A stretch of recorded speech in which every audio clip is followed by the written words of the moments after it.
Hello there, everyone, and welcome back to Mortis FM, a Star Wars podcast. I'm Grayson, one of your hosts, and with me is my best friend in the whole galaxy, Cole Black. Do you like that? Did you like that? I did like that, but now I'm starting to wonder if the galaxy with Peridia in it, you might have another best friend over there. It's just your clone. But that's right. Last episode, you didn't accept the clone offer, so sorry, you're out of luck. Oh, yeah. Okay. so it's just some other guy. Well, stay tuned for the next episode of Mortis FM, where Grayson pairs up with my replacement from the Peridia galaxy. Bowl Clack. Jeez. Bowl Clack. No one will get that. That's all right. Cole, my best friend, how are you doing? This is the first time I've talked to you over the virtual internet in a while, but also the first time we've recorded in quite some time, especially after Ahsoka.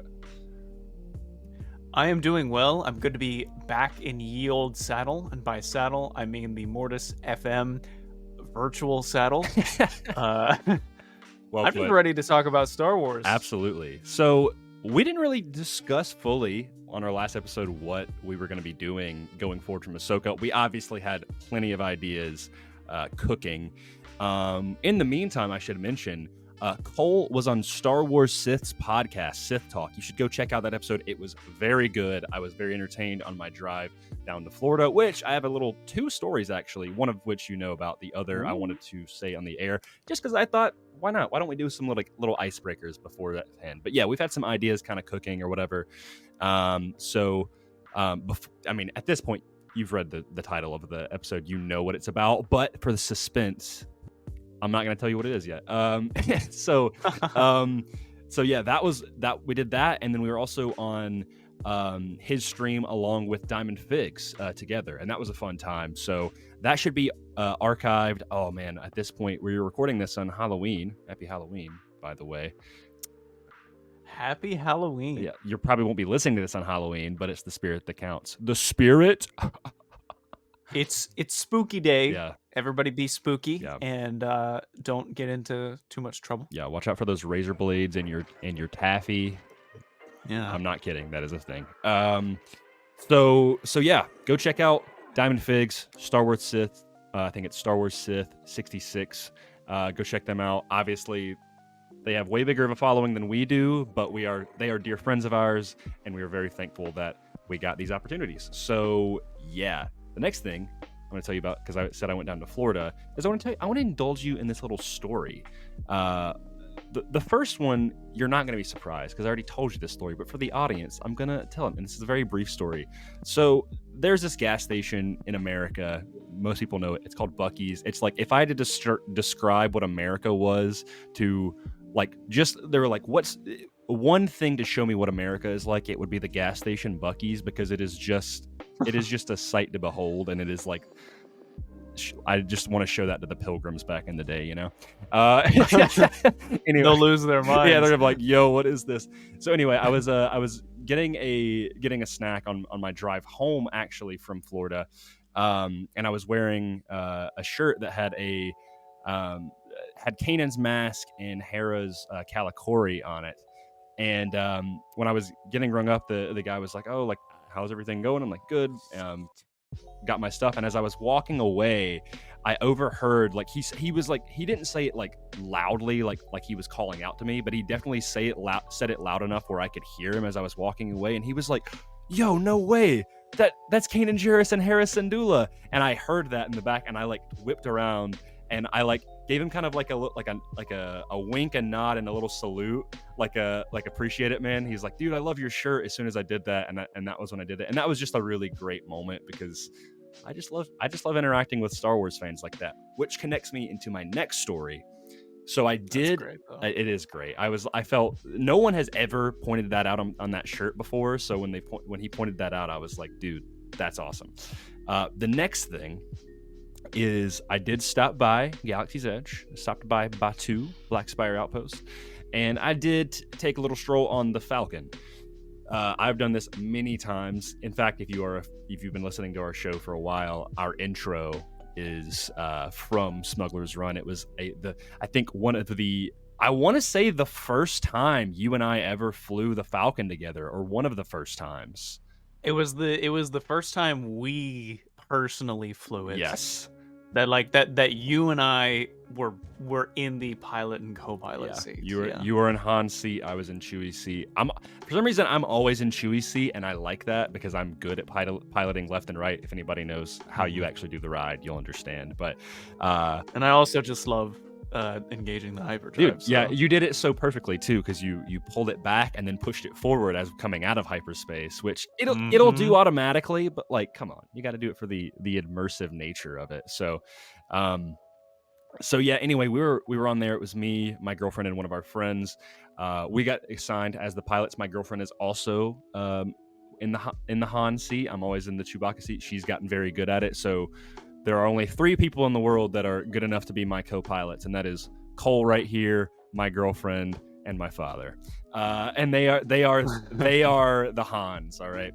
But anyway, so there was these 2 random people that get put with us. We did not ask to be pilots. If you go on the ride, you can ask to be a pilot. But it was these 2 people. We didn't really talk to them or whatever. I was like, all right, we're pilots. Cool. I'm not going to argue. We did the whole thing. And whenever I am in there, I'm always kind of like a designated commander because I think it's more fun. So like, I like call out. I'm like, all right, I'm going to get behind them, guys. Like engineers, like, you know, get ready, gunners, get ready to fire those harpoons or whatever. And it just makes it more fun. Like, I want to get people like into it, you know? And so like, I really just got like, I'll be like, whoa, yeah. Like, you know, as we take out some TIE fighters or get the first case of coaxium or whatever. But anyway, we got off and we were walking out and we did very good, by the way. I think we managed to keep about 79% of our hull integrity, and we got both crates of coaxium. So we did pretty good. And these 2 people, it was presumably either brother and sister, husband and wife. They were either way. They were definitely on this trip together. And I was like, oh, great job, guys. Like, you guys killed it. Like, most people don't, like, they were engineers. It's like most people don't understand what to do. I was like, is this your first time? And they're like, oh yeah. Like, and it was these two British people. So I was like, oh, this is definitely their first time, because there's only 2 in the world. And so they were, I want to say maybe like middle-aged or so. They didn't look like, they weren't super old or whatever, but they definitely knew what Star Wars was. And they were like, oh yeah, that was amazing. Like, that was our first time doing it. And I was like, that was your first time doing it? Like, why didn't you tell me? Like, I would have let you guys be the pilots. And he was like, oh no, we still had a blast. Like that, like we were actually trying to find Rise of the Resistance, and we stumbled into this ride. And and I was like, oh well, Rise of the Resistance is that way. And he's like, yeah, he's like, that was awesome. Like, I've been waiting to do that since 1977.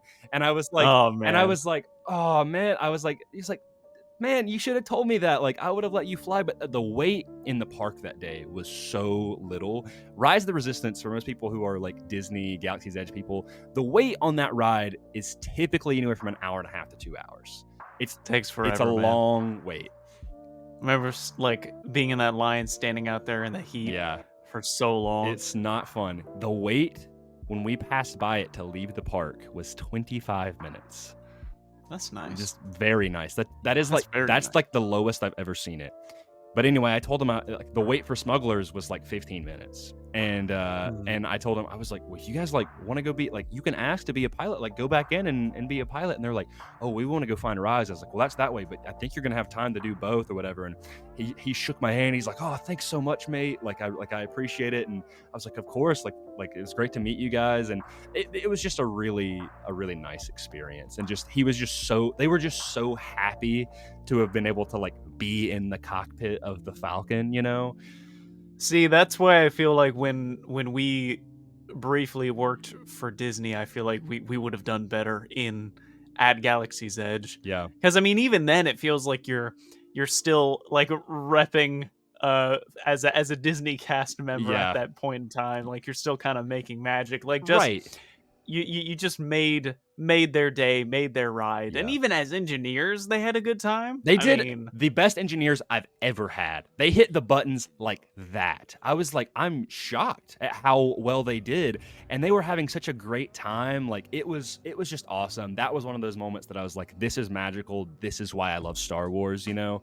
And just when he said, like, he reminded me of my dad when he was like, oh man, I've been waiting to fly that, you know, since the movie came out in theaters. I was like, well, you got to go back on and you got to do it. You got to get in the seat. Because the first time I did it as well, I was an engineer, and it was not nearly as fun as actually flying it. There is something different about being in those front seats with one of your loved ones, like taking down some Imperial or First Order scum, and being a smuggler. It's great, it's a lifelong dream. Like the gunner and the engineer, like, part of it, like, that's all well and good, but the ride is really being in the pilot or co-pilot seats. That's what makes it. That's what everybody wants. That's what, like,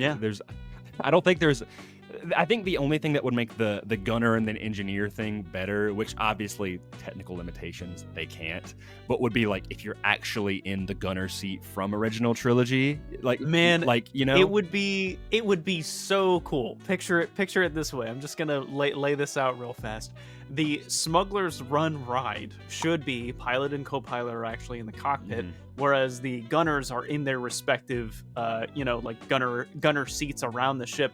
But the engineers have to actively walk around the ship and fix things that like get bang out of order throughout the ride. And they'll have like a little data pad that tells them where to go and like, oh, like this part of the ride is messed up, and like the ground and the wall kind of shakes. Yeah, but you're stumbling as you're getting hit by man, it'd be awesome. Obviously, it would be hard to do, but I feel like that could be an experience that would be possible to curate. Oh yeah, I don't think it would be impossible. I think it could, because I mean, obviously, like they fixed up parts of the Falcon for you to walk around in before the actual ride.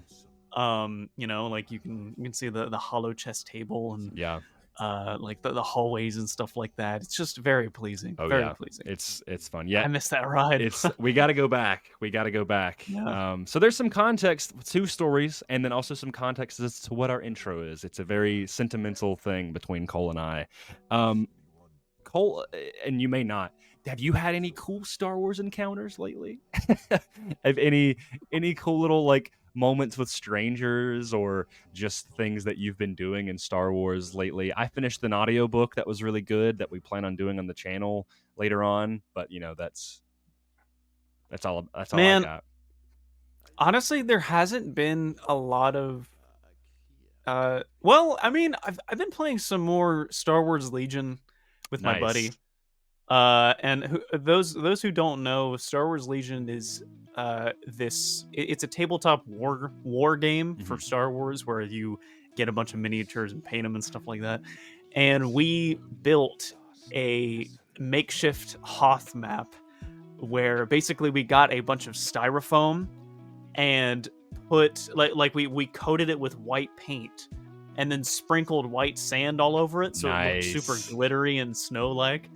And then I cut chunks like pathways inside the snow, and we took clay and put clay on the edges of the snow, basically making the Hoth trenches. Yeah.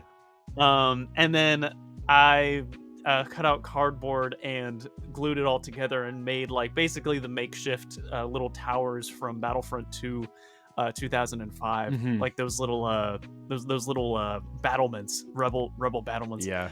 And yeah, we're basically just fixing up this Hoth map, and like I'm not all that much for arts and crafts. Like when it comes to art, I either like digital art or I like sketches, but that was genuinely so much fun. Yeah. And just recreating the battlefield in from Star Wars, and then putting it all together, because like before he had built this Kashyyyk map, and then we were basically making game modes with the map of like he had like this preset map, and I was like, oh, what if we made it like Battlefront 2 2005 where like the separatists have to bust down the wall, like the Kashyyyk forest wall, and we gave it a set HP.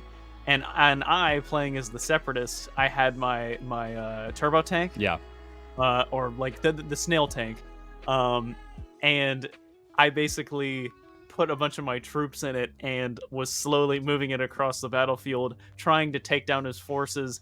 And I eventually made it to the other half of the of the field. I broke down the wall. We made it into phase 2. I sent in Gravis and like stormed his tower, and then he had Anakin jump in, and like just making like your own Star Wars battles. It's a lot of fun. Honestly, like that is such a childhood thing, you know, like playing with your little toys. It is. And yeah. It's like, it feels like the next step up. Yeah. I don't know. Like, I honestly think it would be a lot of fun if you and I gave that a shot. Like we created, because I mean, I have, especially like the Star Wars Legion minis. Like, you have to put them together. You have to glue them and paint them. I painted these little Magna Guards. I painted Dooku. It's great. It's a good time. That's really fun, man. That sounds like just, you know, me in my room with one of my friends who's come over for the weekend, just playing with our action figures on, like, you know, the Mustafar volcano or with our like Jedi Starfighter. It's so much fun. Yeah, that is awesome. Well, thanks for sharing that. I love that. Maybe we will make that a regular thing where, and it may not be every week like that, we'll always have something, but maybe we'll try to on a weekly basis, or every other episode, kind of share like some little cool Star Wars things that we're doing personally or together or whatever, what have you. Something that we learned. Yes, exactly. Yeah, there was. Oh, that's a good point.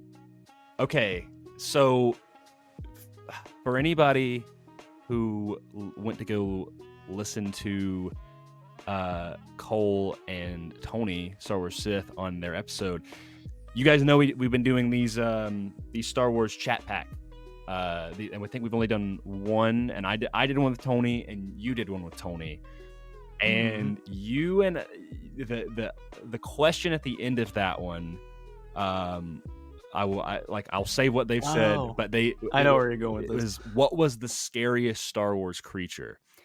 And you guys put some pretty good answers out there, but then I think literally within a day, I sent you this reel of this thing, and I had seen the reel before, and I was like, what is this thing? I was like, I don't even know. And I saw it again, and I was like, all right, I have to send this to Cole, because you and I are both really into like cosmic horror. You know, we're into things like Bloodborne and like, you know, the Flood from Halo and all these different things. I love it. It's great. It's like, it's really cool stuff, just like these weird creatures in space. I mean, our podcast is called Mortis FM. Abeloth is one of those cosmic horror type things.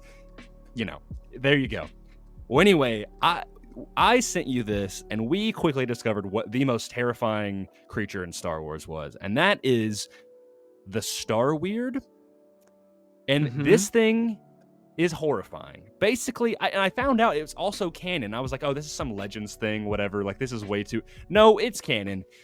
It's this giant, like, black hole figure that basically, like, rips through a ship and, like, makes everybody go insane with, like, hearing, like, voices and, like, loud screeching, and then, like, just blows it up, basically. Like, it makes people drive them insane to the point where and then just kills everything.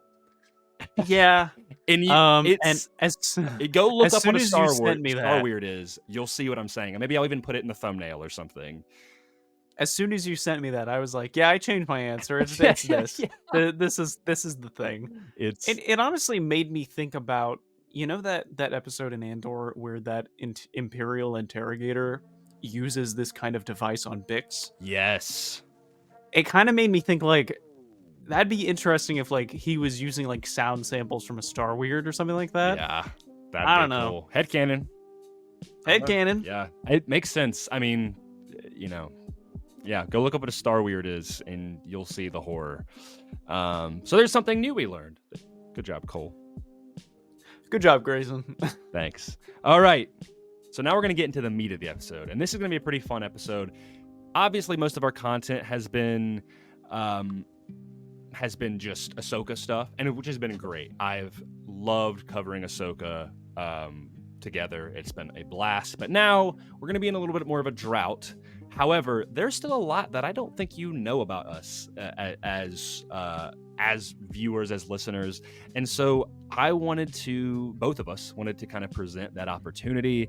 Obviously, if you haven't listened to our very first episode where you really it's kind of an icebreaker episode of just kind of getting to know us, go back and listen to that maybe after this one.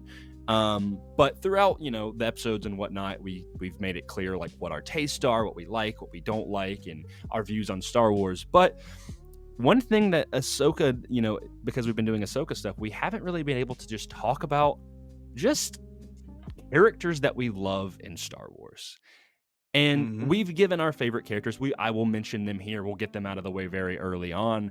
But this is not a ranking. This is not a draft. This is not a top 10 or a top 5. This is a very freeform discussion of Cole and I just hanging out, talking about our favorite Star Wars characters, because we do this often. We do this pretty regularly because we're always finding new characters that we like, or thinking about characters that we're like, man, that character is so good, or going back to a character and taking a second look and being like, wow, that character, like they're a lot cooler than I thought they were, or they're a lot deeper than I thought they were.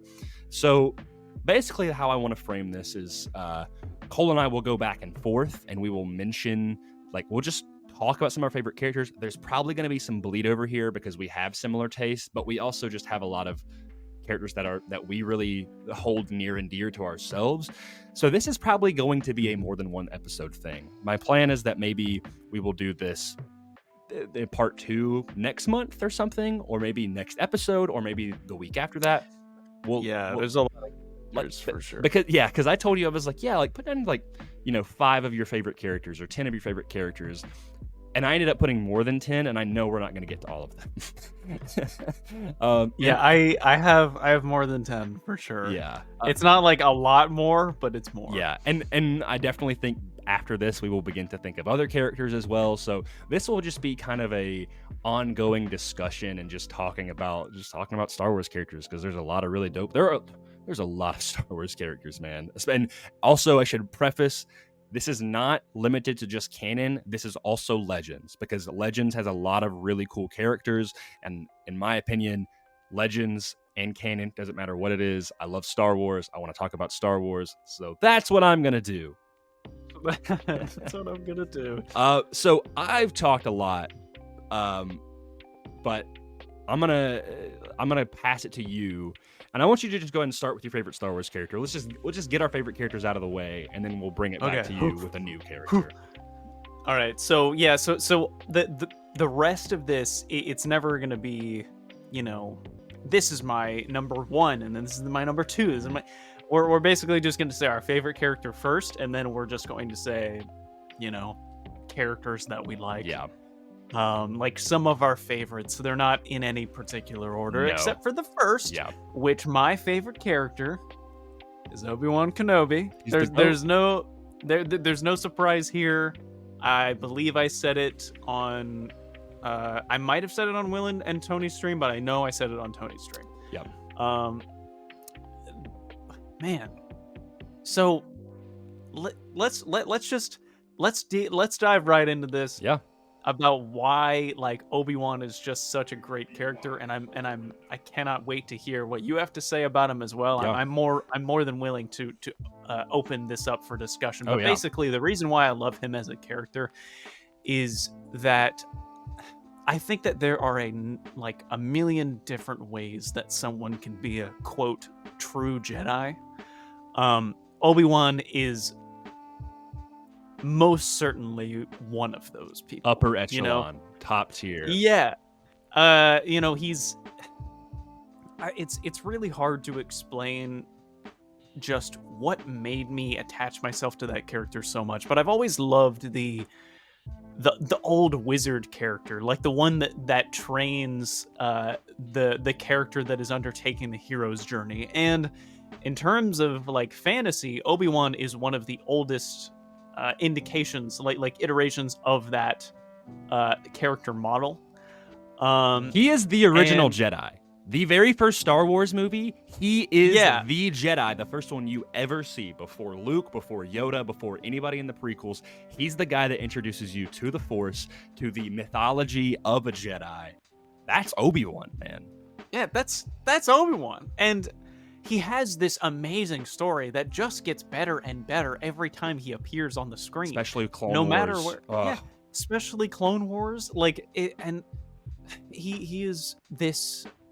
I have a certain connection with characters that lose things and then continue to move onwards and upwards, which it always reminds me of just that scene from Star Wars Rebels where Maul sees Obi-Wan again for the first time, and he says, "Look what has become of you, a rat in the desert." And Obi-Wan says, "Look what I have risen above." That is Obi-Wan Kenobi.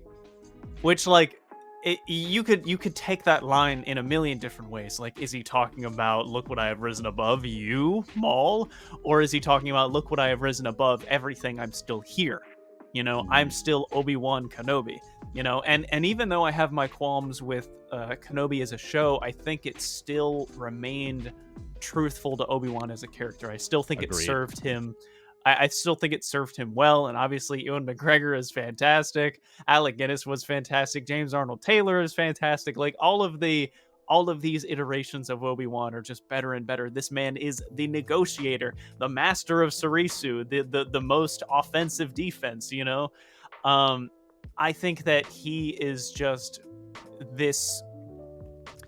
What's the word for it? It starts with a P. It's basically like you are the highest example of something. I'm thinking of epitome. Epitome, yeah, that basically that he is just the highest form, one of the highest forms of what a Jedi should be. Yeah. And I just think he's great. He is I awesome. just love him. Yeah, I mean, I think this is obviously a dialogue, so I'm not going to be like, "Great answer, Cole. Here's mine." I will give feedback on this. Obviously, I know that Obi-Wan is Cole's favorite character, and it's because Obi-Wan is one of the greatest Star Wars characters of all time.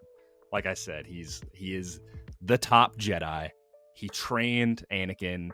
He lost so much. I mean, if we bring it back, you know, especially, which is something that we plan to cover, he was not a very well desired Padawan. He was one of the last Padawans picked from his bunch, kind of, and Qui-Gon gave him a chance, but again, look what he rose above. He became a Jedi Master on the Jedi Council, one of the lead generals in the Clone Army.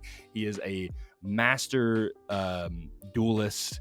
He is incredibly wise. He is powerful in the Force. He is kind. He is humble. He is humorous. Like, he is, and he lost so much with that being his master, and then Satine, and then his Padawan, and he just keeps going. And you're right. Like, there will be several people on this list that we will reiterate again. They are what makes a true Jedi, or one of the best Jedi of all time. And that's the word, paragon. Paragon. There we go. Yes. Sorry, I was just trying to look it up just because it was bothering me. I knew it was going to bother you. He's a paragon of the Jedi and of the light side. Yes. That's all but yes, you are 100% right. Thank you for mentioning about the fact that he was struggling as a Padawan. I think that is a perfect part of his character. He is like one of the greatest examples of talent is not everything. Yeah.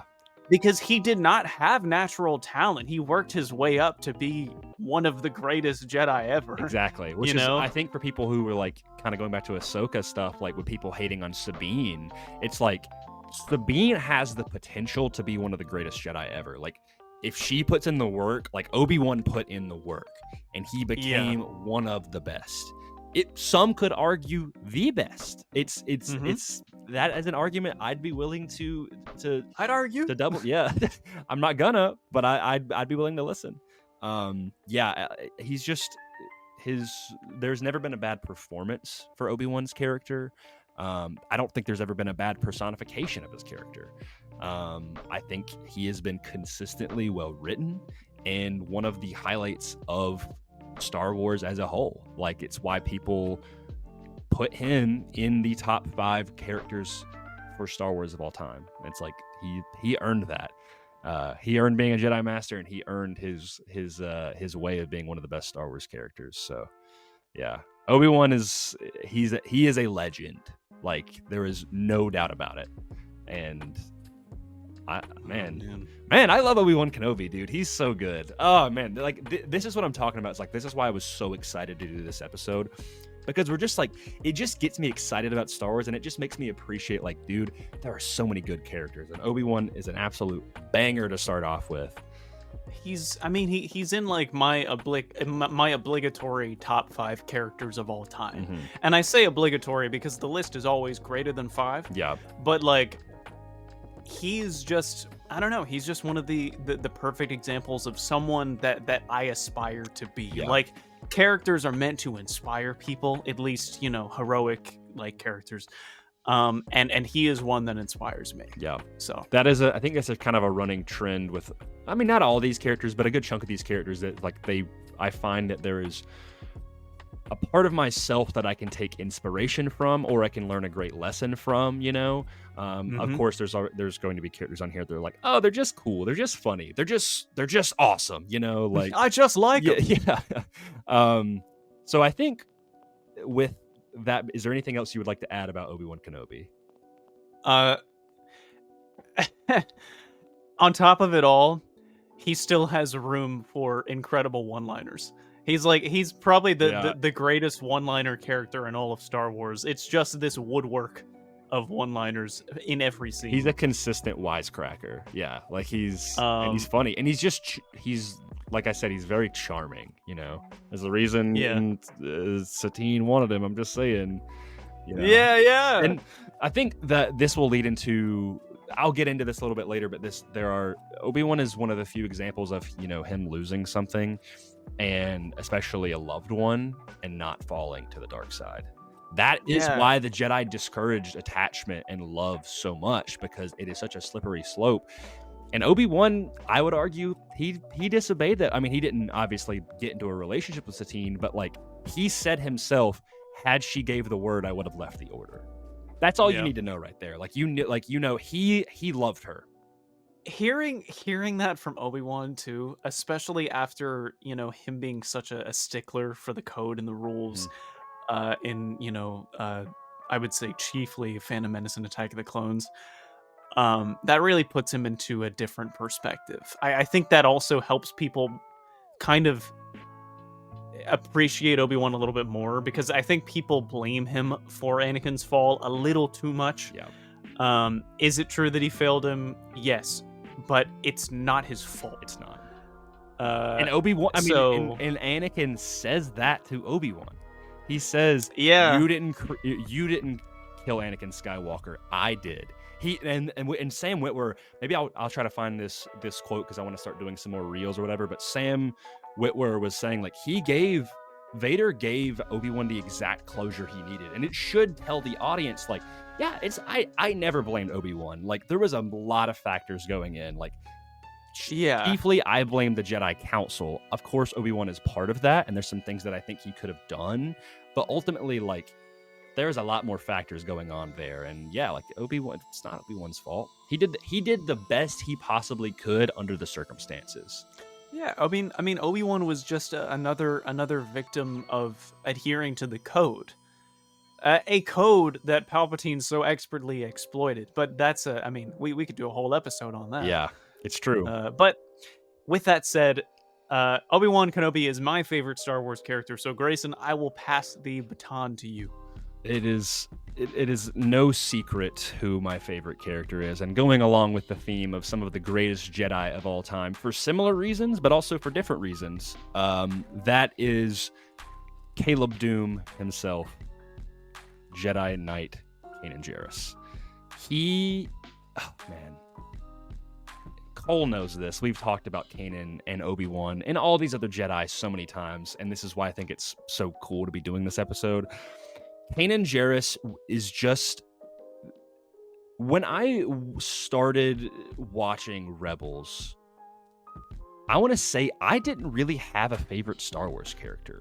For many years in my life, I did not have a favorite Star Wars character. I could list a few of, like, phases that I went through. I went through a Darth Maul phase. I went through a Boba Fett phase. I went through a et cetera, et cetera, et cetera. But I think about it and I'm like, I didn't have a favorite Star Wars character. Like, I liked Obi-Wan and I liked Anakin, and I just liked Star Wars. So when Rebels came out, I remember, and this is always something that I like to reference. Is there was this little video, kind of short documentary, however you want to describe it, of Dave Filoni talking about the Ghost Crew before season 1 or as season 1 was coming out. When I started watching Rebels, I believe season 1 had already wrapped, and they made the whole series available on StarWars.com. I binged it in like 2 days, the first season. And yeah, I remember in this thing, he was like, Dave Filoni was talking, and he described Kanan as the cowboy Jedi. He is a kind of a ruffian. He's a gunslinger. You know, he was a Padawan when his master was killed. He never finished his training, and now so he's not your traditional Jedi. You know, and we get hints that, like, you know, he's got a girlfriend with Hera, which is not normal at all. And so I liked the fast and loose nature of Kanan. You know, that season 1 appeal of like, and I'll get into some other characters as to why that character appealed to me so much. But I was like, man, like this is a cool guy, you know? Yeah. And then over the years, I watched Kanan grow. I watched his development go from being this, you know, this cowboy Jedi to being one of the greatest Jedi Knights of all time. Yep. At least in my mind. Is he the most powerful? No. Is he the most skilled? No. Is he the most highly trained? You know, whatever? No. But he has everything that makes a Jedi great. And what I think, like you said, Obi-Wan is one of those characters that inspires you. Kanan Jarrus is one of the, like, there are a handful of characters that are in my, you know, like you said, obligatory top 5. Kanan is in there because he has inspired me so greatly. I mean, he really had all odds going against him, and he managed to find a family that he loved. He managed to navigate loving not just one person, but an entire group of people, and never faltering, never falling to the dark side, becoming an excellent Jedi, powerful in the Force. I mean, he literally became blind by Darth Maul and was still like, yeah, like you see him in the next season and he's not like struggling, like he's not down on his luck being blind. Like, he has already grown into like accepting this and knowing like the Force has me, like the Force has got me, I'm fine. And of course, like, it's sad when he goes back and, you know, Hera is holding his face and she can't, like, he can't see her. But like, you can tell, like, even in that season 2, like his piece at becoming a Jedi Knight through his trial or whatever, like, really changed him. And of course, that leads into his sacrifice of, you know, sacrifice. I mean, that is, in my opinion, one of the greatest Star Wars moments of all time. Please go watch Star Wars Rebels. That sacrifice feels so earned and is so powerful. It is the complete, like, it's just, that is what being a Jedi is all about, you know. And really, that scene, in my opinion, say what you will about the sequels or The Last Jedi, but, you know, Rose, the line that she tries to say to Finn is like not like killing or fighting what we hate, but saving what we love. That, what Kanan did, that is that message right there. That's exactly what that was. Yeah, I mean, I'm not even the biggest fan of that scene, but that's exactly what I was thinking about before you said it. Yeah, I was like, that he knew what he had to do, and I mean, he had a son, you know, like one of the few Jedi to have, like, he really, there were so many foils with Kanan's character. Like, you know, you can put him next to I have a character that I think is a like perfect foil to Kanan. I'm not gonna say yet. You know, I think it won't take you long to guess it. But and we've talked about this before. But man, I'd have to write I'd have to write a whole essay on why Kanan strikes me so much as such a good character. But he's just that guy for me. Like, he's one of, in my opinion, one of the greatest additions to Star Wars, and in my opinion, like, other than Ahsoka, the greatest character that Dave Filoni has ever written. Yeah. So when Star Wars Rebels was coming out, and even really after it finished, I was not the biggest fan of it. Mm-hmm. Not like actively going like, oh, I don't like Star Wars Rebels. It's just kind of, I saw it and I was like, well, you know, I'm just gonna, you know, do some other stuff. But your love of Star Wars Rebels, and even more so your love of Kanan, kind of started to make me reconsider it a Mhm. little bit. Like, you telling me how much you loved that character made, because I remember distinctly you were telling me about it while we were playing Star Wars Battlefront 2 2017.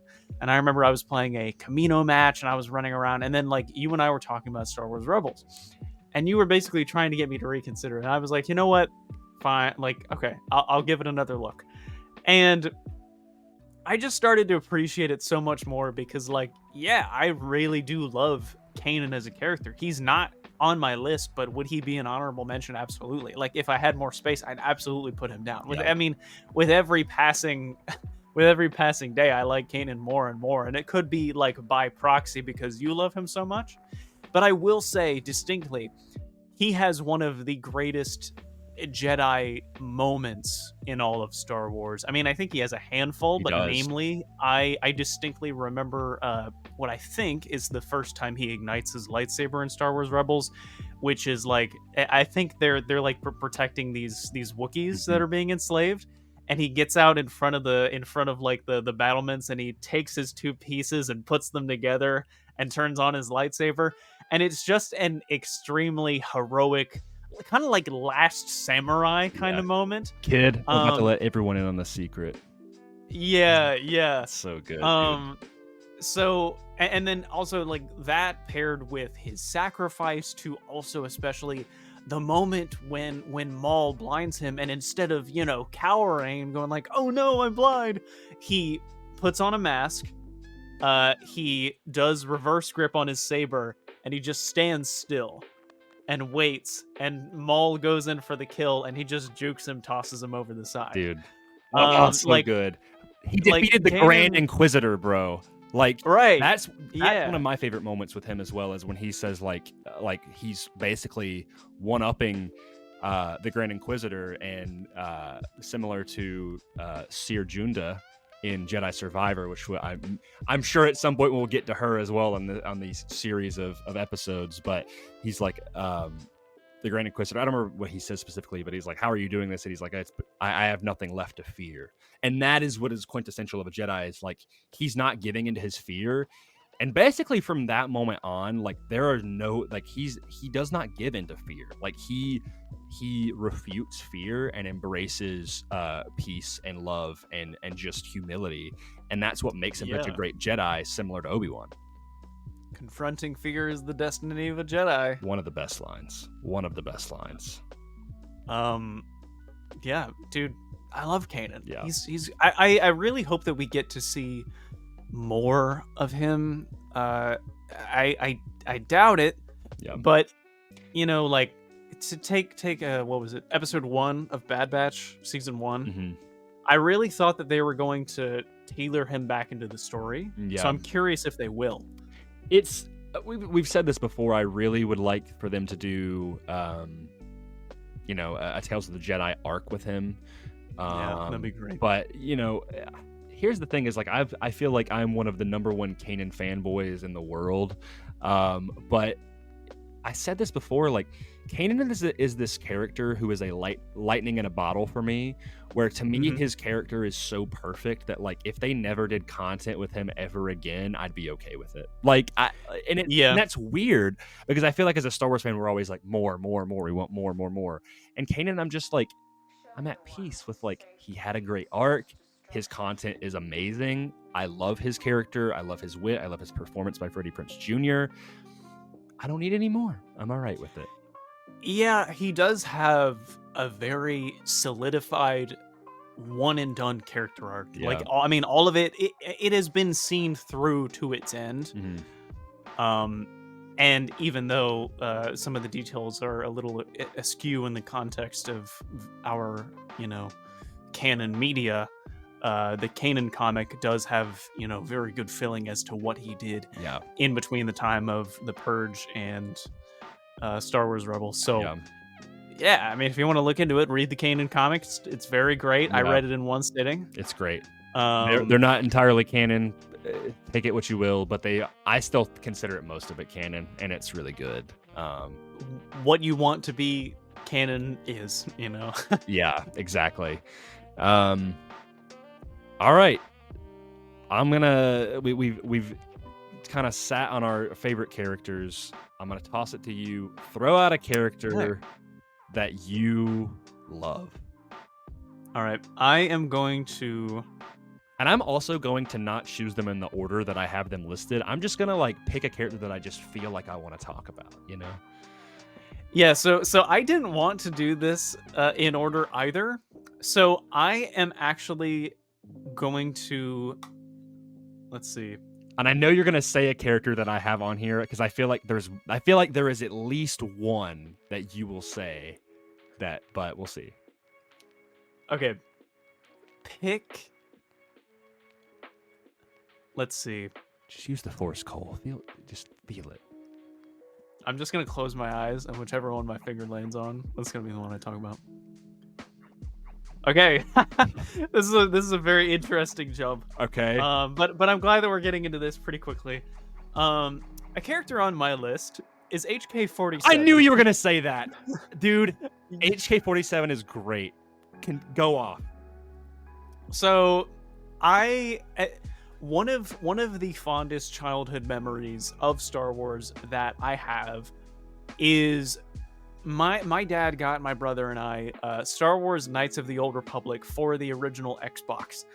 And I never got far in that game at all. Bro, Terrace feels like an eternity, man.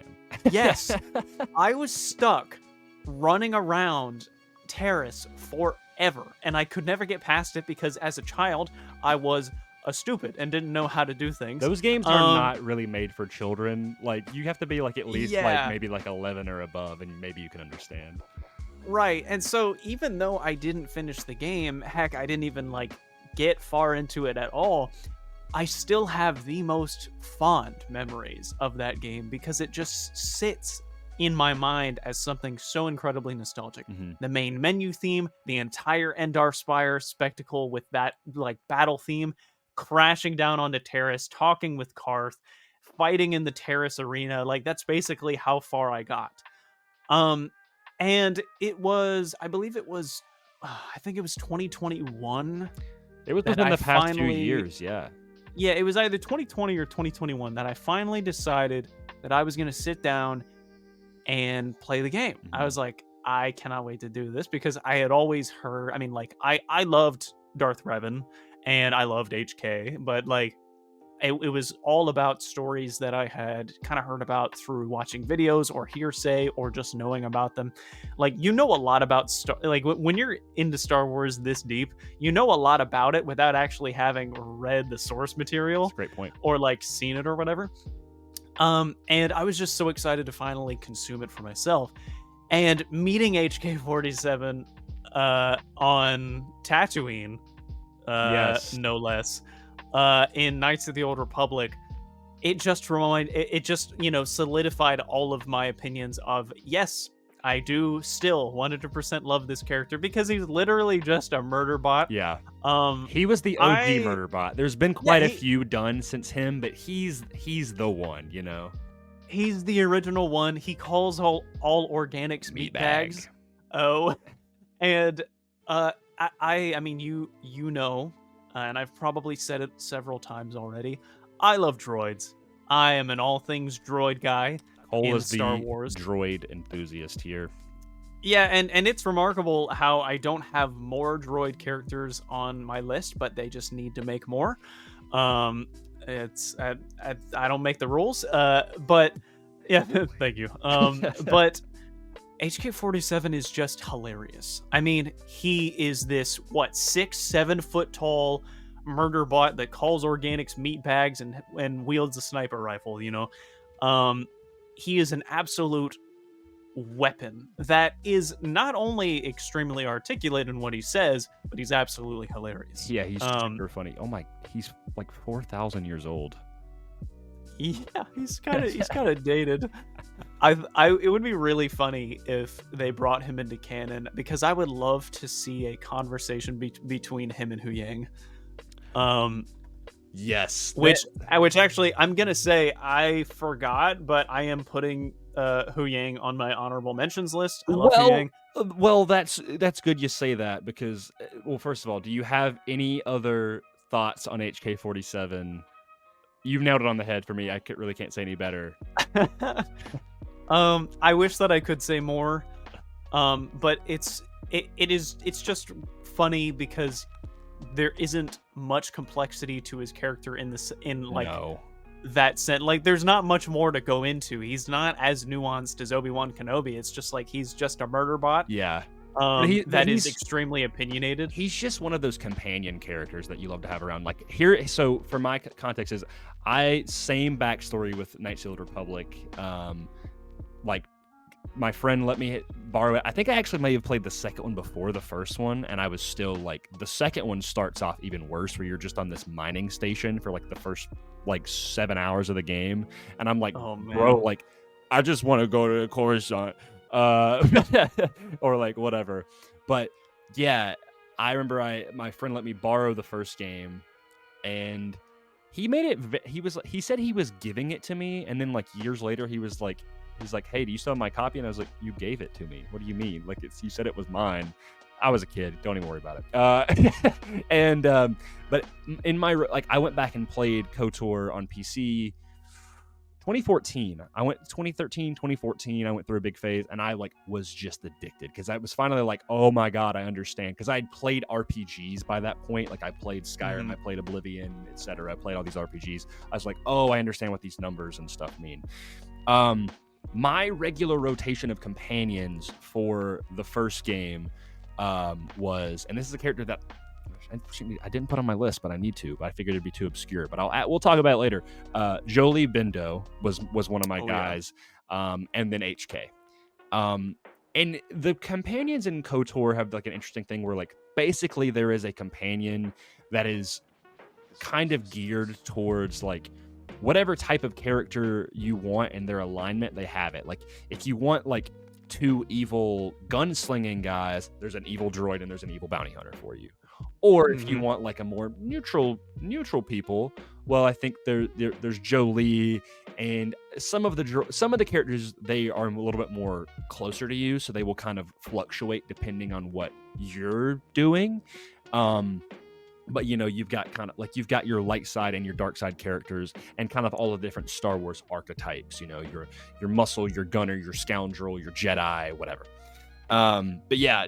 HK, even when I would play light side, he was always on my crew because he was just hilarious to have around, and it made a really funny dynamic when you would just be like wanting to do the right thing, and he's like, "Yeah, let's kill this person," and you're like, no, we're not doing that. Like, and he's like, ugh. Like he just gets mad, I loved that, and it's just so good.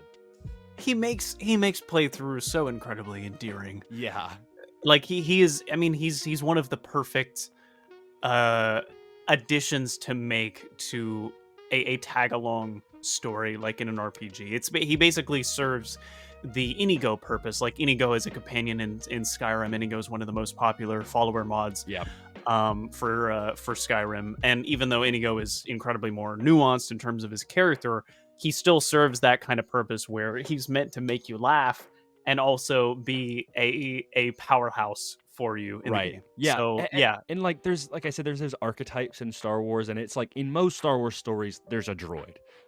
Like you've got C-3PO and R2-D2 are kind of like your iconic ones. You've got K2SO, you've got Huyang, like BB-8, the list goes on. There's all these different droids. And so HK, like I think you only get 2 droids in the first game, that being T3M4 and something like that, and then HK-47. And so I mean, I love my little astromechs, but like the walking murder bot, as you say, is great, even when you're trying to play a light side run through, and even if I was playing a dark side run through, I'd have him on there because I'd be like, yeah, great idea, HK, let's kill him. Like there's no reason to not have him on there. Like when I think about all the characters in KOTOR, I'm like, there's like 4 characters that I'd like to have, but you can only have 2 companions at a time in most scenarios. And, like 9 out of 10 times I want HK on my team. Maybe there's a scenario where I need something else, but then as soon as I'm done with him, I'm like, all right, come on, HK, you're coming with me. As soon as I found HK, it turned into okay, who am I pairing up with HK this time? Yeah. And it's fun because you can put, when you put Karth, or you put Canderous, or you put Bastila, or Jolie and HK for me was always fun, because Jolie is the character. He's one of the only characters that actually is neutral. He is kind of a gray Jedi. And having, if you're playing a light side character and he's a middle ground character, then you've got HK who is your dark side character. It creates a really cool contrast that makes it just fun. Kind of the same thing in D&D is like when you have it's not as fun when you're all playing characters that are, lawful good. It's more fun when, as long as you can find a common goal, like a reason why they're all staying together, but having characters that have different motives and kind of morality, it just creates this really cool contrast and fun kind of cinematic vibe that just makes the story more enjoyable. Conflicting personalities make for the most interesting dynamics. Absolutely. HK, banger droid. Speaking of droids that are awesome, and you already mentioned, I do have the only droid that I have on my list is Professor Huang. Love him. Coming fresh off the heels of Ahsoka, I do think he is my favorite droid. I've bounced and back and forth on different droids before, but I mean, Huang, we don't have to dwell on a whole lot, but he is, I'm a big Jedi fanboy. I have a Jedi tattoo.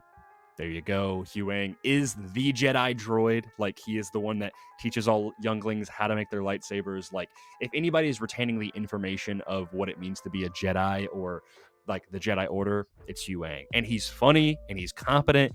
And like, he was one of my favorite additions to Ahsoka, because I never thought he was going to be a regular character. And I was so happy that he was like the droid of the show, He was such a perfect addition to the show, and I think that he makes for an excellent companion character to Ahsoka that she can kind of confide in. Yeah. That she's not conflicting with. He basically is Star Wars' version of Ollivander. Yeah. From Harry Potter, like he knows everything about lightsabers, and David Tennant plays him masterfully. So good. He's just this professor, and not to mention, like, we all kind of thought, when he was first introduced in the Clone Wars, that he was just this droid that helps Jedi make their lightsabers.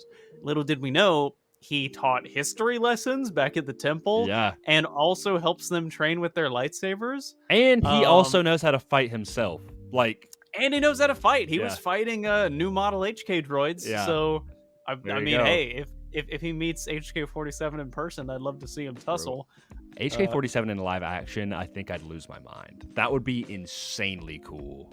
If that happened, even in animation, even in like a Tales of the Jedi or something, I'd lose my mind. If that happened, I would get a tattoo that says meatbag. That's great. Just maybe in Orabesh, because that would be kind of. I was gonna say, what if it was just like in the KOTOR subtitle font? Like that. That would be so great.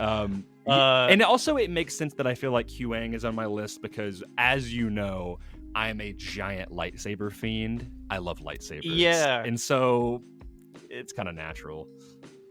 I wonder if.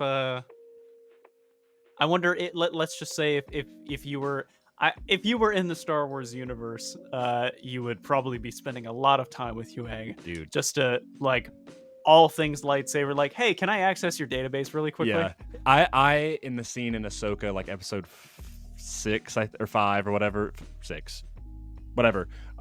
When Jason meets him, he's like, "Can you teach me how to make one?" That's me. He's like, "No, no." I'm like, just like I love lightsabers. They're great. This is why my collection is growing.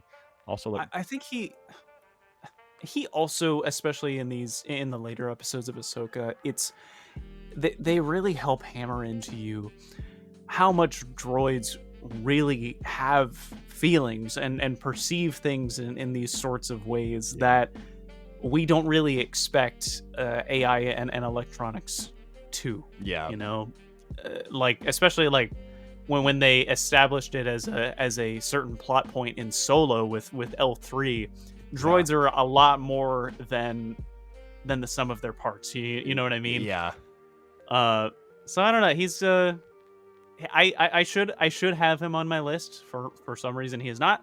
But yeah, I love him dearly. Don't even stress about it, because that's the thing is I intentionally left some characters off because I knew you would have them, because I knew we would get to talk about them regardless. Like, I was like, I'm gonna put some of my own characters, but obviously there is some crossover, and I'm sure I have a feeling there are some on here. So, back to you. What's next? Well, speaking of my list, okay, I'm just gonna. All right, we're gonna see which one my finger lands on. Okay, all right. So this will be super simple. Luke Skywalker, baby. Dude, is he the main? I would say Anakin's the main character of Star Wars, but the original main character of Star Wars. He is one of the. He's the original like hero's journey Star Wars. Absolutely. I mean, at the very least, he was the first iteration of the hero's journey for me. Yeah. Like growing up, I mean, he is the original Jedi Knight that like he trained and confronted his fear and defeated saved his father, defeated the Emperor. Arm boy turns Jedi Master. Yeah, I mean, dude, I love Luke Skywalker, man. Like, yeah. There is so much about Luke that I could go into about his character, whether it be canon or legends. His character has been, gone over, touched up on, and seen in numerous different iterations over the times. Obviously, do people have conflicting opinions about what is done with his character, especially in the sequel trilogy? Yes, but I still think overall his character is just one that is so inspiring and lovely to follow, especially his transition from farm boy to Jedi Knight in A New Hope to Return of the Jedi, and confronting his fear, confronting Vader in Empire. Like, Luke is, I would say, like, Luke is the definitive Jedi. Yeah. Do you think that is wrong for me to say? No. Or I think honestly, and this is more a credit to you, like I'd say the only one that I'd argue that might take that role is Obi-Wan. But I say but Luke is like the iconic Jedi, I mean, I have on my shirt one of my favorite quotes is like, I am a Jedi like my father before me. That line right there to me is Luke Skywalker. He not giving up on his father, not backing down, and of course, like, I'm excited to see, I'm not one of the biggest haters of his arc in the sequels. I just want more explanation as to why it happens. Like, I don't love it. And I feel like we will get that. But that young Jedi Knight Luke is so awesome. Like, he in the all black, coming back to save his best friend from an evil gangster. Like that, the opening of Return of the Jedi is just awesome. Like, he clearly leveled up. We did a time skip. Yeah. He's got the new digs. He uses force choke on the guards. Yeah. The original to have a green lightsaber, which is one of my favorite lightsaber colors now. Yes. Imagine if we didn't get a green lightsaber. Like, who knows if we ever would have gotten one. Like, man, I mean, honestly, like, if he didn't get a green lightsaber, what would the lightsabers have looked like in the prequels? Would it all have just been blue and red? That would have sucked. Kind of boring. I love different lightsaber colors. I think it adds variety. But yeah, I mean, Luke is just, there is nothing that I feel like that we can say that has not been said already. He's Luke Skywalker, I think in all honesty, I think what I love most about his character is just his arc in general. Is just kind of, I mean, it's the classic hero's journey. Like, he gets the call. There's the refusal to the call. I don't want to go to Alderaan. But then he's like, I realize that I have to. And then he ends up being the one that destroys the Death Star and helps the rebellion over the course of like several years. Then meets Yoda and trains, confronts Vader, fails, but then comes back and does it again. Like, by that time, like, he's a greater Jedi Knight, ends up defeating Vader in combat, which is an incredible feat. Yeah, he's the only one that could have done that because he's Vader's son. Like, like, that was his destiny. And then, for the next 30 years, he rebuilds the Jedi Order with no problems whatsoever and dies peacefully. Dies peacefully, yeah. I'm just kidding. We both looked at the camera. Oh yeah. But I think I mean, like, you're wearing the shirt, but like that definitive moment where Palpatine tells him to strike down Vader, and Luke looks back at Vader, and he just tosses his lightsaber aside, and he says, "I'm a Jedi like my father before me," and the perfect moment. The best response Palpatine could have given, which is what he gave, he said, "So be it, Jedi." Yeah. Because he calls him a Jedi, basically confirming Luke is a Jedi now. Another example of the villain confirming or solidifying the truth of the matter. Vader telling Obi-Wan, "You didn't kill me, I did." That's the truth. And Palpatine being like, "All right, Jedi. Like, you are a Jedi." Like, he wasn't like, "Yeah, you're no Jedi." Like, he's like, "All right, I'm going to kill you because you are a Jedi. This is a Jedi thing to do. And I kill Jedi." So, like, but then that moment is what brings Vader back. Like, people really sleep on, like, people are like, "Oh, like, why Ahsoka would not have been able to do that." I don't think she would have. I love the perfect summarization of this, which is Ahsoka took off one half of the mask, Obi-Wan took off the other half. Only Luke could remove the full thing. Exactly. And when Vader says, when Luke says, I'm not going to leave you, I have to save you," and Vader just says, "You already have." Mm-hmm. It's so great. I love Luke as a character, man. And, say what we will about how things go for him in the sequels, they did give him the perfect line in the sequel trilogy, which is confronting fear as the destiny of the Jedi. Yeah. But my only quarrels with him, his character in the sequels is just kind of how, first of all, the biggest thing is, how he treats Ben Solo, or kind of his, I don't even know what is it? What is the opposite of affinity to Ben Solo? Basically, aversion to Ben Solo, what he tries to do to him, even though I understand it's kind of a parallel to Return of the Jedi, but still. And then just kind of how, grumpy he is. But in terms of, like, him bouncing back, and also even how he shows up in Rise of Skywalker, like, I liked that. Like, that was Luke Skywalker, like, there was this video, I don't remember, I think it's maybe like Heroes Fan Productions or something like that makes really good cinematic videos for different kinds of fandoms. And they did one for Luke on the concept of failure.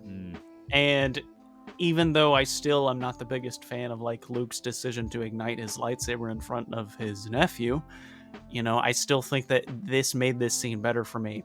That specifically, when he talks about this feeling of what he is thinking, it intercuts with Anakin in Revenge of the Sith, with Mace Windu over Palpatine, and you hear Luke say, "In the briefest moment of instinct, I thought I could stop it." Yeah. And you see Anakin look at Mace Windu with anger, and then you hear you see him die, and then you hear Luke say, "It passed like a fleeting shadow, and I was left with shame and with consequence." And then you hear Anakin say, "What have I done?"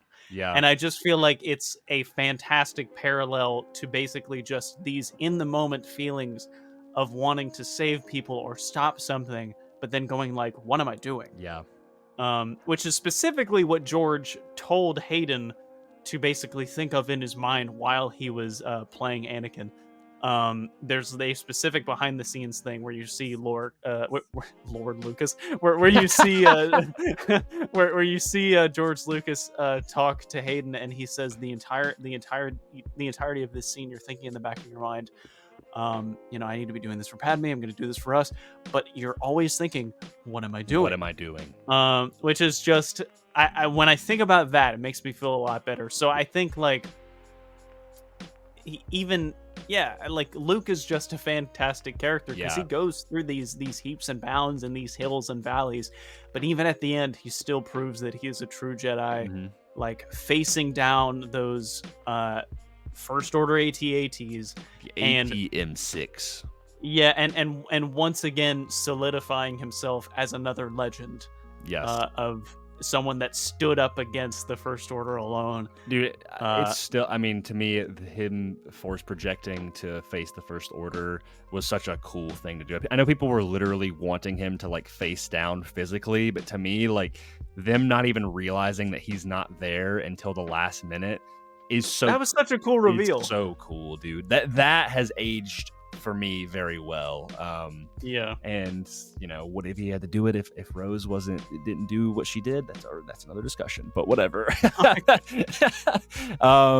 Yeah, Luke Skywalker is great. I completely agree. He is one of the best Star Wars characters of all time. Oh man, what am I gonna choose? I'm quickly finding out we are going to have to make a lot of parts of this because we have only covered about I think on my list we've only covered 2 characters, and I think in yours we've covered 3. So yeah, we've covered 3. We're now in our 3rd round. We'll probably do about 30 more minutes of this, an hour and a half or so. So my next character, another character that you and I just both love, and I just want to talk about him.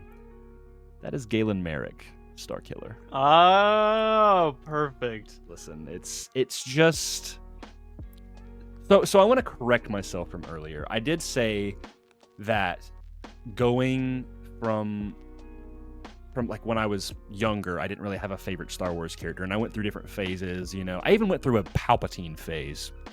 Weirdly enough, yeah, kind of strange. I remember getting his action figure and being like, yes, like strapping the electricity to his fingers. Yes, I have Palpatine. Yeah, I loved it. He was in like the red Sith robes or whatever. But yeah, Starkiller, that was the character that I obsessed over for years once that game came out. For some context, The Force Unleashed, I think I may have played that on literally every platform it came out on. I'm not kidding. I played it on, so I first got it on PlayStation 2, and I got it the day before. So what happened is I got that on PS2 the day before Christmas, and I was addicted. I was like, this game is awesome. Like, I love this game.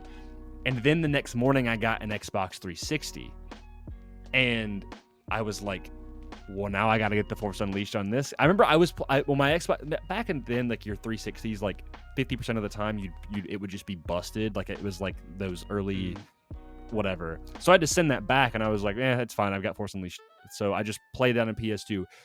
I played that game. I would love to know how many times I played it, but once you finish the game and you let the credits roll, you can start the game over with all your upgrades.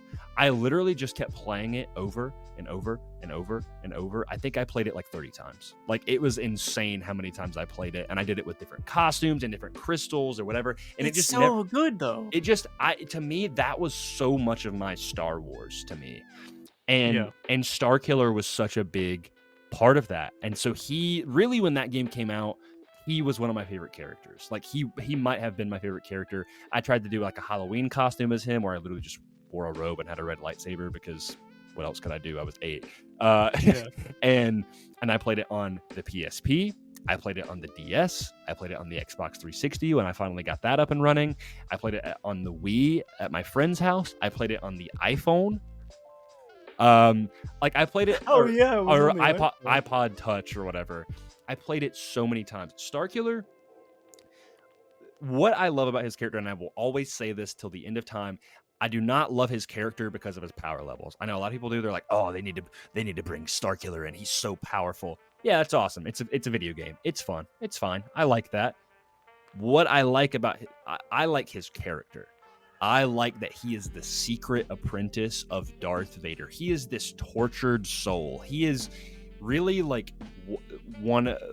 a true Sith from the Old Republic, brought into kind of the quote modern era, you know, like trained in secret by Vader so that he would not be exposed to Palpatine, going on missions and having to hunt Jedi and having to kill stormtroopers and rebels alike, to ultimately, you know, being betrayed by Vader, uniting the rebellion, and really being the catalyst of why the rebellion starts, was so cool to me. And then later on in Force Unleashed 2, which spoilers-ish, Force Unleashed 2, they tell you, sorry, you're a clone. And apparently it was going to be revealed in Force Unleashed 3 that you are actually not a clone. You told me this. So in my head, they're one character. I just think that. That's just me. And then going on to Force Unleashed... Sorry, go ahead. No. So I think basically how it was planned to be so that they managed to save him or like salvage his body, but if he was not going to wake up, they basically started cloning him. Because they saw how powerful he was, and they're basically just like, well, I'm just gonna clone him. Yeah. Because I mean, like, this guy's nuts. His power level is crazy. Yeah. But then he ends up actually waking up and going like, what am I doing here? And Vader's just like, you're a clone. You're not supposed to, like these memories aren't yours. That they are memories of a dead man. Yeah. They are real to me. Yeah, but like I think it was basically going to be revealed that like the reason why he has those is because they were his actual memories. But yes, he's a fantastic character. I mean, he's played by Sam Witwer, no less. And listen, Sam Witwer is in one of my, I mean, this, I don't say this loosely, like he's one of my idols. Like I respect him so much. He really made that character. Like he is that character for me, and because of that, like it led to his legacy in Lucasfilm and in Star Wars. Meeting him was one of the greatest honors I've ever had. Like he childhood hero, literally, like the guy who played my childhood favorite character. I love Starkiller. Like he's one of my favorites, and those games and that character were so quintessential during that time of Star Wars. It was like Clone Wars and The Force Unleashed. Those two games, like in that like 2008 to 2011 kind of time period, was like what kept the Star Wars hype going. That was just such a hype time for Star Wars, man. Dude, yeah, like I just that was when we were getting a lot of like really cool kind of media that wasn't the movies. So yeah. What are your thoughts on Starkiller? I mean, I know we both see pretty eye to eye, but what do you got? So I mean, you basically said everything about his character that I also love. But I think it was really it's the game that he's in that helps us love his character even more. It's the Force Unleashed. It's not just him that has the crazy power levels. It's everybody. Yeah, dude. Everyone. It was this at this point in time in Star Wars, the IP was very open, and so everyone was kind of experimenting with Star Wars in their own way. And I think that this iteration, like looking at Star Wars through this lens of just the Force being an absolute powerhouse,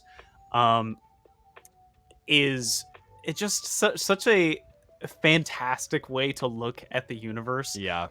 In such a power junkie kind of way. Yeah. But Galen's character is just incredibly captivating for me, because it's the Hook being Vader's secret apprentice, tasked down with hunting Jedi, fighting, as you said, rebels and Imperials alike.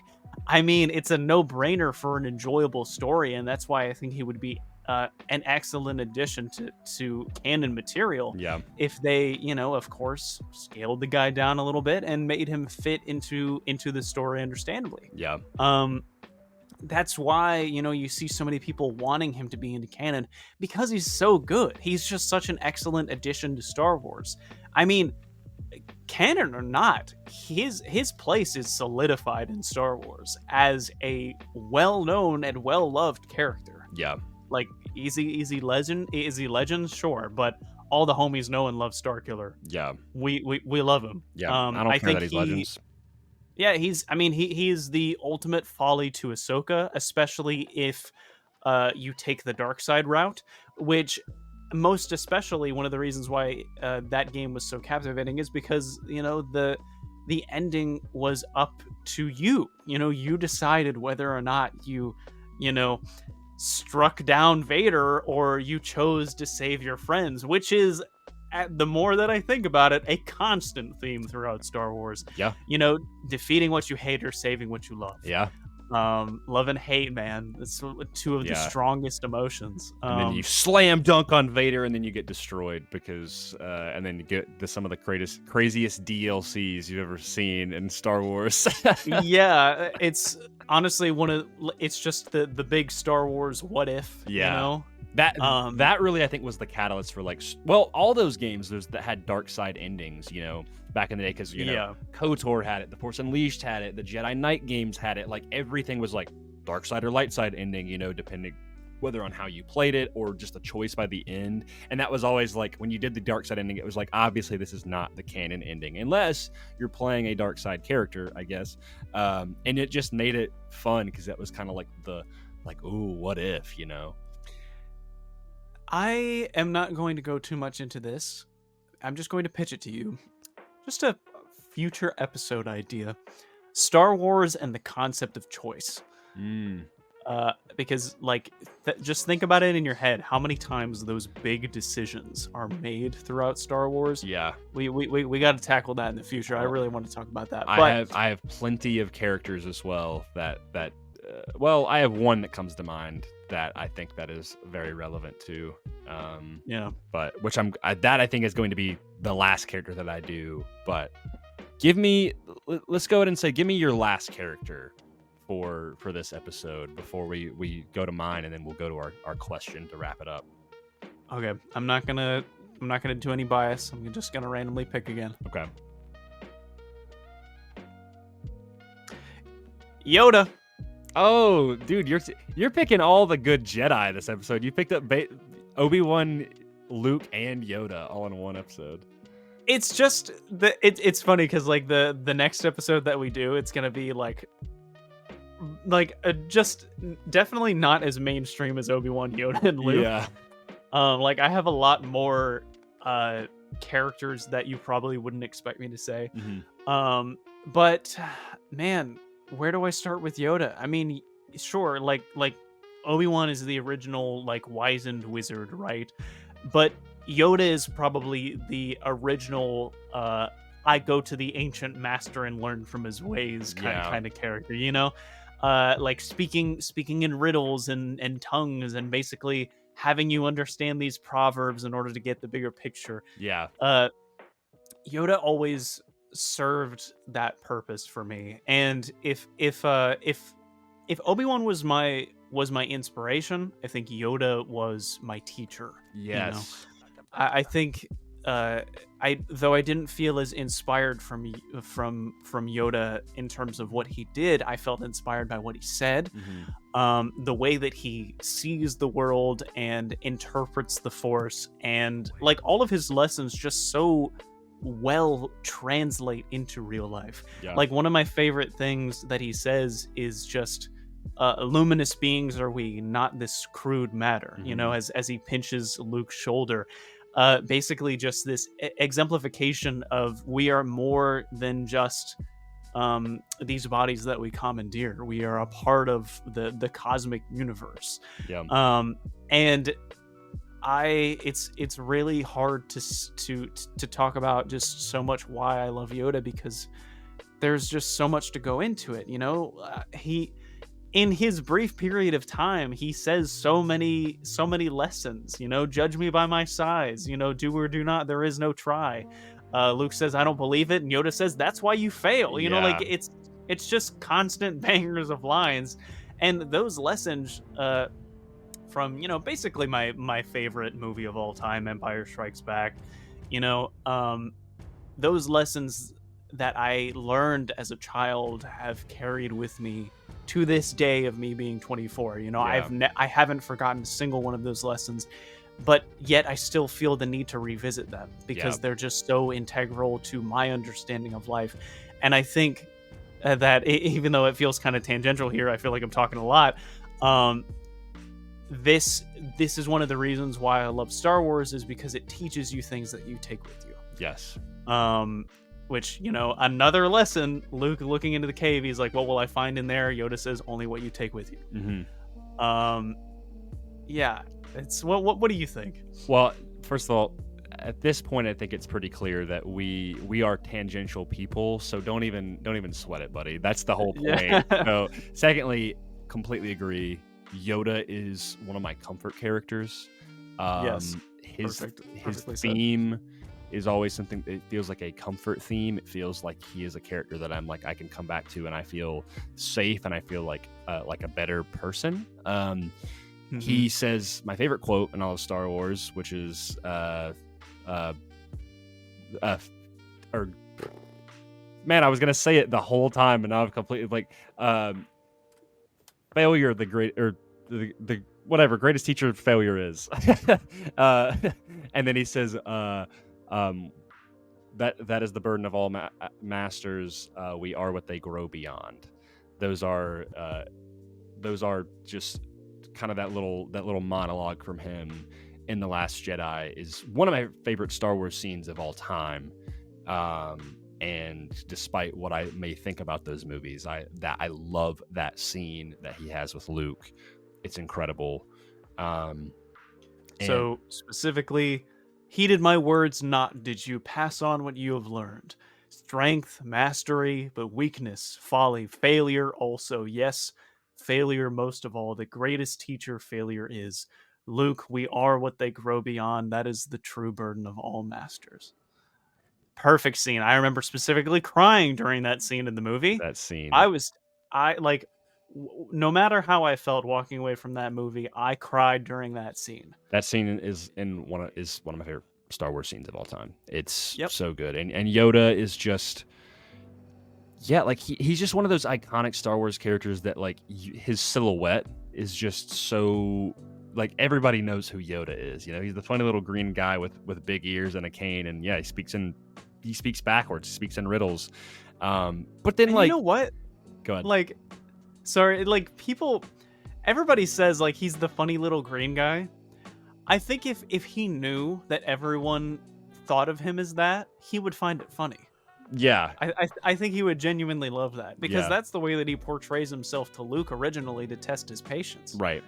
But yeah, go ahead. I was gonna say, what was I gonna say? And then you're watching the original trilogy, right? And you're like, man, this is a Jedi Master. What was he like in his prime? And then you get Attack of the Clones and Revenge of the Sith, and he is just insanely powerful in the Force, and an incredible duelist and lightsaber combatant.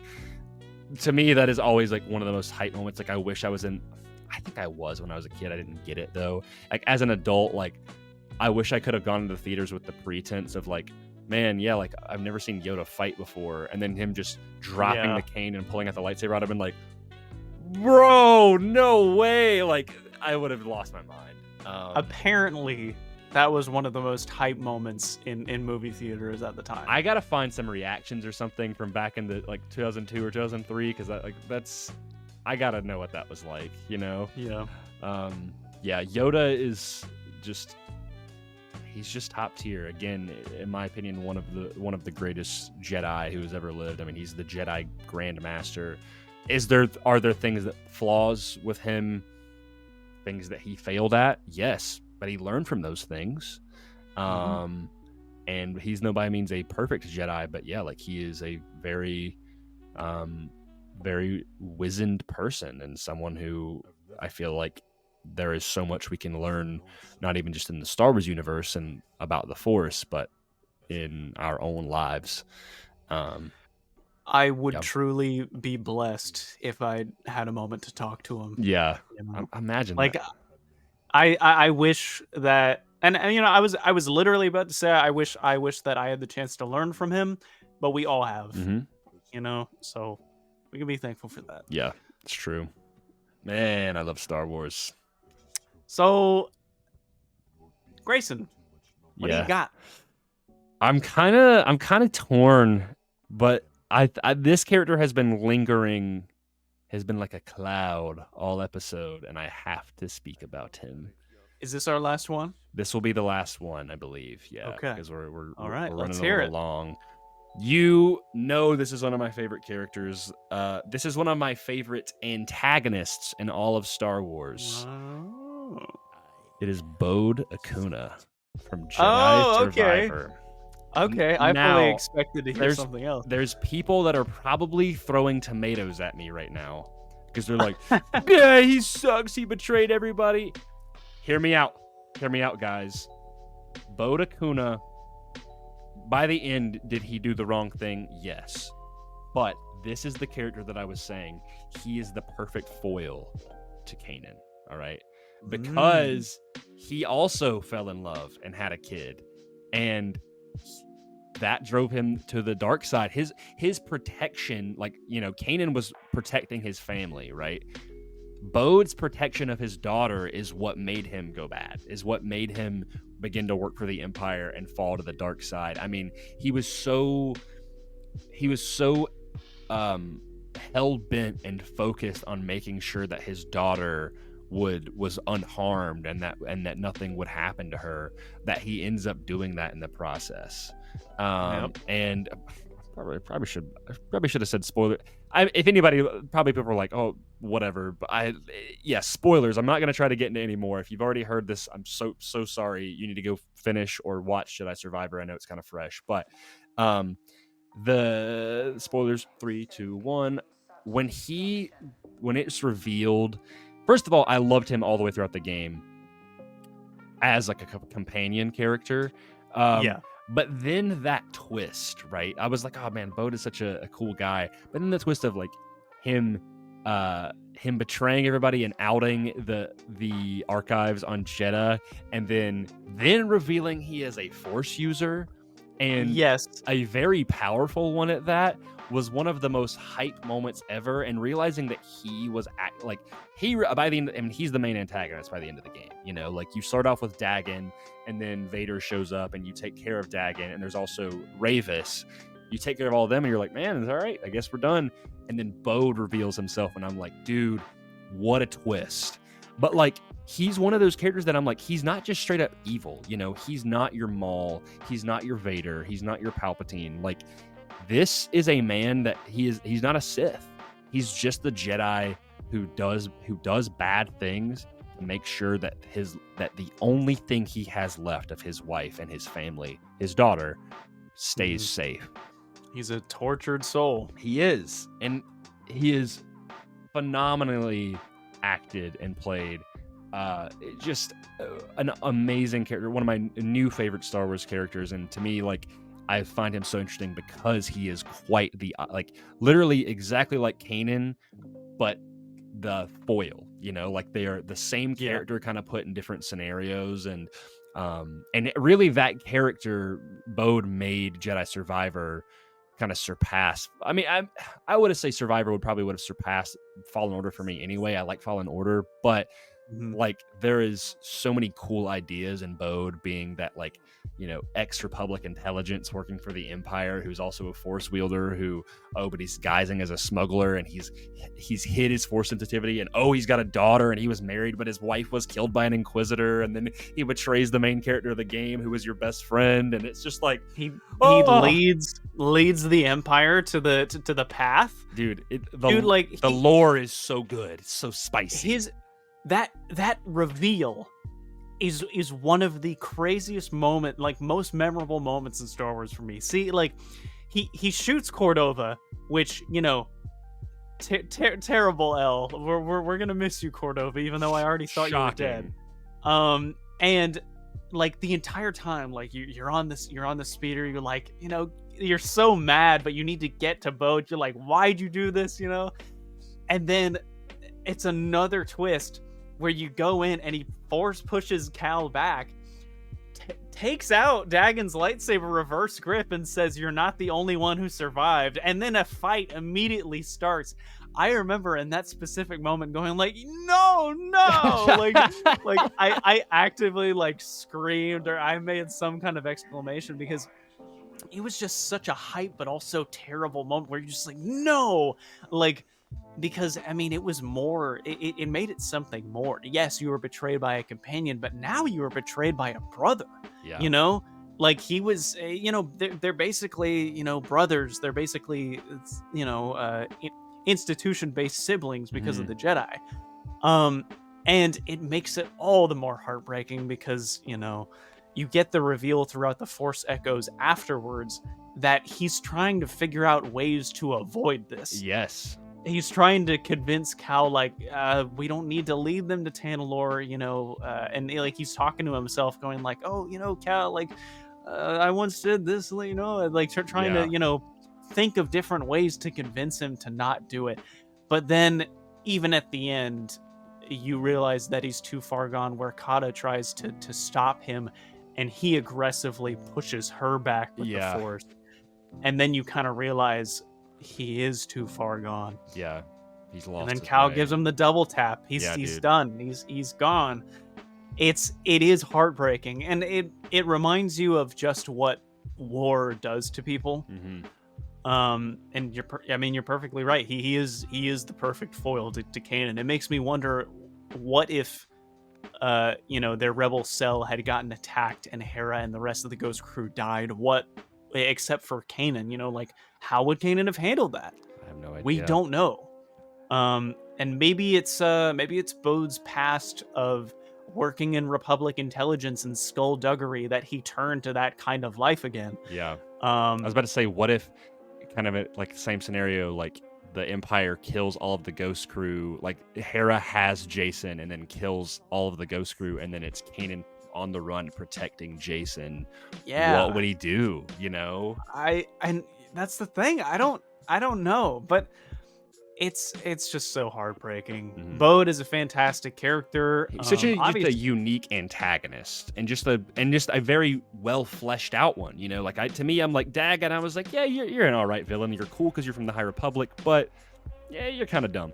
I like Dag. I like Dag, and I liked Ravis, but it never really felt like the stakes in the story were that much personal. Even with Trilla, it felt personal. Yes. Because she was intrinsically connected to Seer. Yep. And also, she killed Prof at the beginning, and like there's that, whole thing with her of her just like chasing him down the entire time. And then Bode betrays all of you, gets Seer killed, and kills Eno Cordova himself. Yeah. And then as a Force user, like, so I pride myself at this point at being able to call the twists. I like to think that, I'm not half bad at it. I'll be watching a movie and I'll go in like, oh yeah, this is what's going to happen. And then it happens and I'm like, oh, no big surprise. I was completely blindsided by Bode, and I should have seen it coming.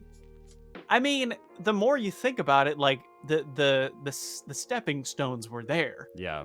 But I didn't see that coming at all. I was so taken aback. Yeah. Now I started to see it coming the very scene before where Cal was talking to him about going to Tanalorr, and Bode's like, oh yeah, it's great. Like he didn't really seem all that excited, or seem kind of hesitant. And I was like, something doesn't feel right, because I noticed that everything was going well at where they were, and I was like, the big bad thing hasn't happened yet, but it's about to happen. What's going on? Yeah. And did not expect that at all. And while I am sad that his character did die, I do think he served the arc that he was meant to have. Yeah. And especially so for he was excellently Cal, like what kind of. He's also, I mean, obviously he's a really good foil to Cal as well, who Cal shares a lot of commonality with Kanan. So, I know it's just a bunch of survivors. Yeah. Surviving in a time like that it takes its toll. War takes a toll, like you said, and especially on a Jedi, Yeah. Theoretically, you could say that the Jedi Survivor title could be in reference to Bode. It's true. Or Seer. It could be in reference to a lot of people. Yeah. Lots of people. Yep. It's or Dagon, That's true. It's all about survivors. Marin's a survivor as well. She's not a Jedi, but she is a survivor. Yeah. So. Very well said. Yep. Thank you. Yeah, that's that is going to be the last one that I put, but we've got we barely scratched the surface, because I talked a little bit longer in the beginning. I still have like I think on here like 9 or 10 more characters, and I know I will add more. So, oh god, I have 12 more characters. So to be continued in a part 2. But we hope you all enjoyed getting to know some more of our favorite characters, and we will definitely continue this because there was not enough time in this episode to do that. We're running out of time here. Probably got about 15 minutes left, so I'm going to try to pull out a card, make it very quick. Hopefully we will get one that is not super lengthy. I'm so excited for these cards. I love these cards so much. So we're going to try to make it quick. All right, pulling one out now. All right, simple question, and this is more attuned to you. You're given a droid in real life. What would you like them to help you with? Man.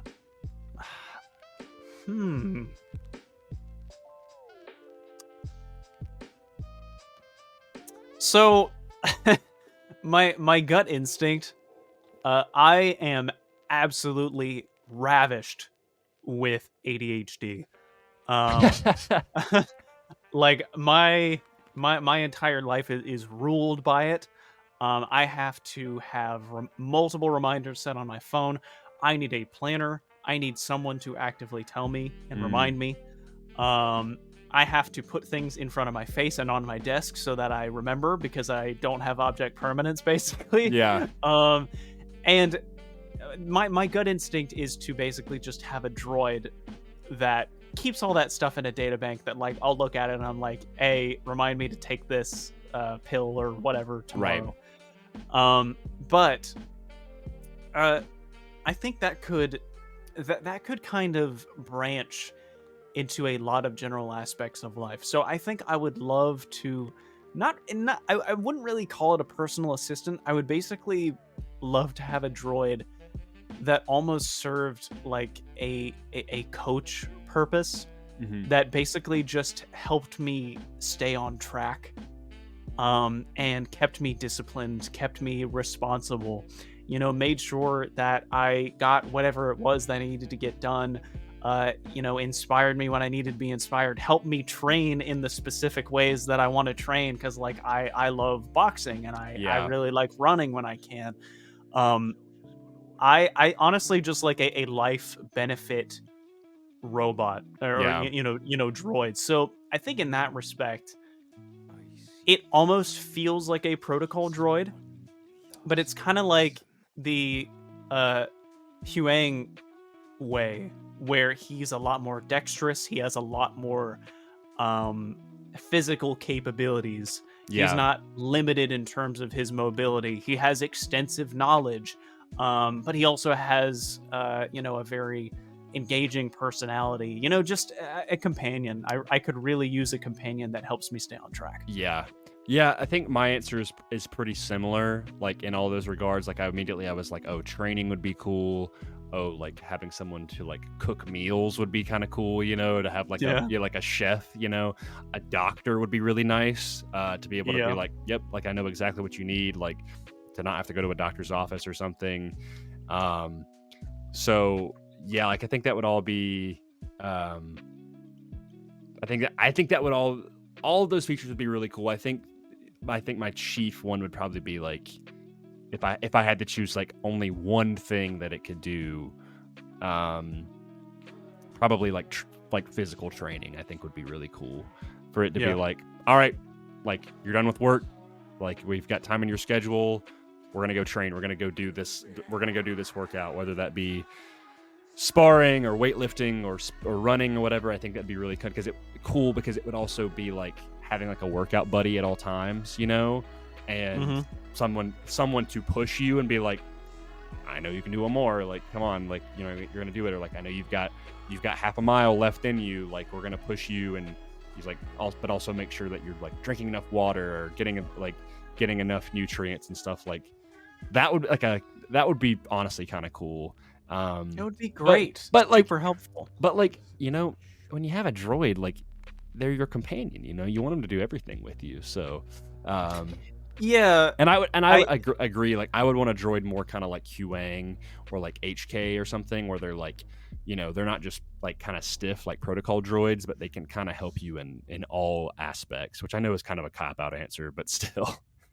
No. I mean, I don't think it needs to be limited. In fact, I'm going to engineer this droid from my mind for a second and think, yes, it will have capabilities of helping me train and fight and stuff like that, but also he has the ability to kind of detach his neural network into a much smaller iteration of himself, so I can kind of like carry him around as just like a little bot that follows me, Yeah. kind of like a little pocket companion, or maybe he's like a little drone, and then when we get back home he can reinstall himself back into his big exoskeleton or whatever. Yeah. I don't know, multi-purposed. So here, I'm going to ask this question as well, because I think this kind of helps. This is a different question, and we've got about 10 minutes here left. What, if you had to choose like one droid model to like be your companion, like what model would it be? My immediate answer, because I think it would be way more compact and easier than having like a full person, I want a BD unit. Like, I think a BD unit could serve that kind of stuff for me as well, to kind of have like that personal companion and friend. Because BD units can do kind of a lot. Yeah. Oh, man. I see, my answer is the BD unit, because that's just a fantastic choice. Such a good droid.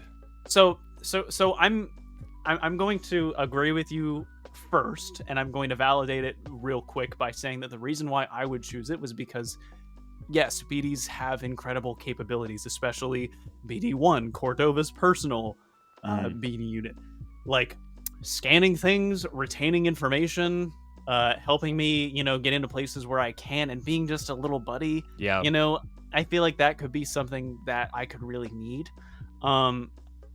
However, I would say a runner-up, it would be really cool to have a droid that kind of serves the purpose of Proxy from The Force Unleashed. That can, if we want to think of it in a more Earth-centric circumstance, where he can change like the fight style and physicality of whoever it is that I want to kind of like train up against. Yeah. Like if I want to make my workouts specifically like shadow boxing or boxing oriented, he could basically turn into different kinds of opponents. Yeah. That if he realizes that I'm lacking in a certain way, like, I'm swift enough, but my defense is lacking, he's going to turn into a heavy hitter where I have to kind of accommodate for that. That's a cool idea. I feel like that would be cool. Yeah. Cool. Those are, I think, both good answers, because those are very unique droids that have a lot of different purposes. So yeah, another like just for the future, like a cool card idea, if it's not in the deck, would be create your own droid. What does it do? Yeah. I think that'd be neat. Yeah, because I love when they add new droids and stuff like that. Like, I love droids. We know, buddy. We know. I love droids. All right. Well, that was a good card. I like that one, and that could be, honestly, like you said, something we could expound upon further in other episodes. But you made it better by continuing the question. So hey, man, I like droids too. But anyway, hell yeah, that's going to do it for this episode.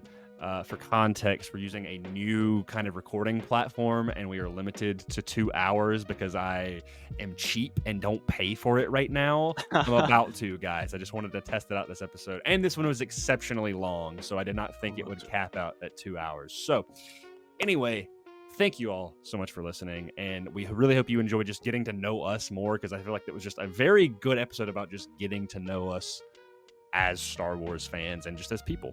You can follow us together on whatever platform you're listening to this on, whether that be YouTube, Spotify, or Apple Podcasts, and you can check us out on social media, Instagram at Mortis FM, and me personally at Shradester8. Cole, you can follow me at the.cosmic.drifter on Instagram. I'm kind of relocating. I'm separating personal from professional. You can also check out my YouTube channel in there. It's got very cool stuff. I do gaming. I do gaming analyses. Working on another big one right now. I will make sure to link that in the description and whatever you're listening to this on. That will be the Cosmic Drifter on YouTube as well. So if you had the honor of following Cole prior to this episode, you have his personal page, but we're not saying that here. All right, it's gonna be at the.cosmic.drifter. With that being said, we will catch you guys next week. Cole, I'll let you do the honors. Grayson, may the Force be with you. Thank you so much, man. And with you, always.